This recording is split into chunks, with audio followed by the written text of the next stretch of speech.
qualité qui est peut-être considérée un peu comme désuète maintenant, qui est la persévérance.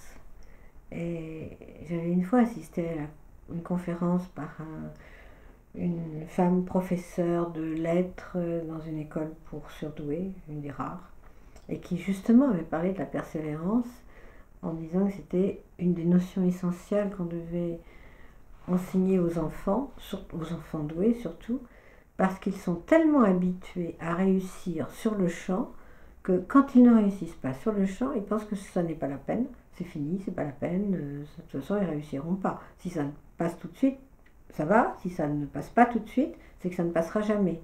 Ils ont ça dans l'esprit. Et si on ne leur dit pas que ça ne fonctionne pas comme ça, et qu'il faut chercher, il faut faire des efforts, et que c'est comme ça qu'on progresse, mais ça n'est pas immédiat ou rien, ils ne sauront jamais rien faire.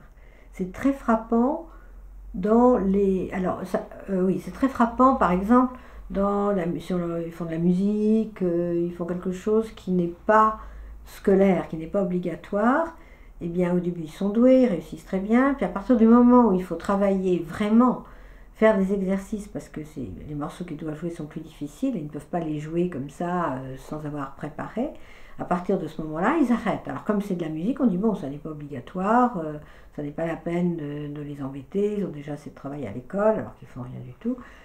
Donc on laisse tomber. Mais quand c'est l'école, ça devient problématique, mais au collège, pas avant. Parce qu'avant, ils n'ont même pas eu besoin de persévérer, de faire des efforts.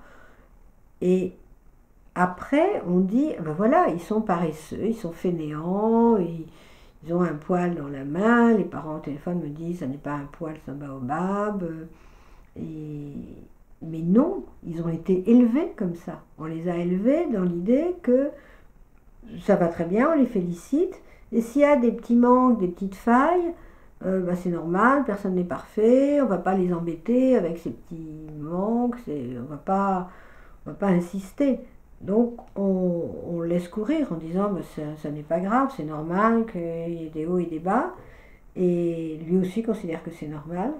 Mais en fait, là où il avait l'occasion de découvrir le travail répété, l'exercice qu'on répète, l'approfondissement, vraiment apprendre par cœur, pouvoir intégrer des données, les retrouver dans son esprit au moment où il faut, au moment où on avait cette occasion-là, on a laissé courir puisque le reste du temps ça marchait bien, et il ignore totalement, c'est comme une fonction qui n'aurait pas été activée.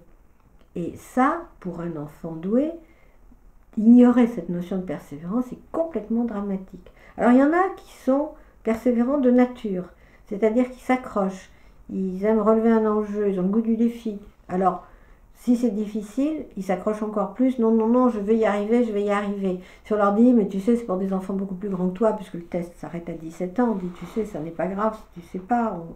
Non, non, non, je veux voir, je veux essayer, on essaye, on essaye. Alors cela, c'est bon, parce que on voit, ils concentrent toutes leurs activités, toute leur force, toute leur intelligence est concentrée. Et c'est vraiment là, et toute leur personne et à la recherche de la réussite, bon, ceux-là sont sauvés parce que ils vont continuer comme ça. Mais ceux qui disent bon, ben ça, non, non, c'est pas grave, ça, je n'ai pas su, c'est pas grave, question suivante, eh bien, là, il faut absolument leur enseigner cette notion. C'est indispensable pour leur vie entière, et pour leurs études déjà, et pour leur vie entière.